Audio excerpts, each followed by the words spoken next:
Sie müssen sich das so vorstellen, dass wenn eine Firma in der Situation ist, dass sie Mitarbeiter ins Ausland zum Beispiel entsenden muss, dann hat das ja einen Anlass.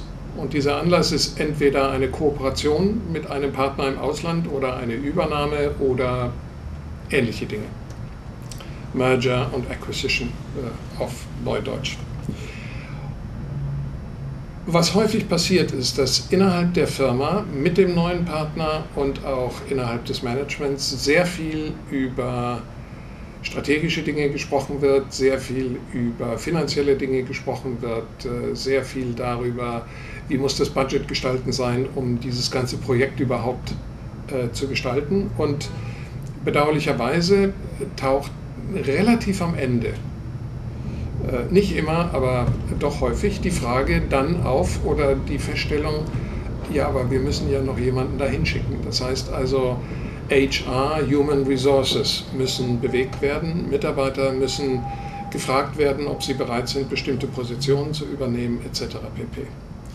Und da ist es für die Firmen nicht ganz einfach, erstens schon mal eine Auswahl zu treffen. Sehr häufig wird die Auswahl nach der fachlichen Befähigung getroffen, was sicherlich nachvollziehbar und verständlich ist.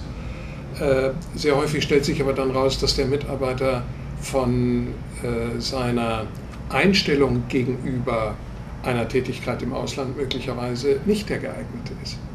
Das kann man aber vorher feststellen und man kann ihn sogar auf die andere Kultur, die da auf ihn wartet, vorbereiten. Das ist eine Frage. Die andere Frage ist, was muss getan werden, um die Arbeitsverträge so zu gestalten, dass sie zum einen für das Unternehmen und auch für den Mitarbeiter verträglich sind, im wahrsten Sinne des Wortes, zum anderen aber auch den steuerlichen Aspekten und Anforderungen und auch den sozialversicherungstechnischen Anforderungen entsprechen. Da bedarf es schon eines gewissen Fachwissens, das nicht immer in der Fülle in einem Unternehmen vorhanden ist, speziell wenn es auch mal um etwas exotischere Länder geht, in die es geht. Und die andere Frage ist, die sich ein Unternehmen stellen muss, was machen wir mit den Familien? Inwieweit wollen wir Dienstleistungen bereitstellen für die Unternehmen, um sicherzustellen, dass die nicht einfach nur mitgehen, widerwillig, sondern dass sie das mittragen. Das ist das Entscheidende.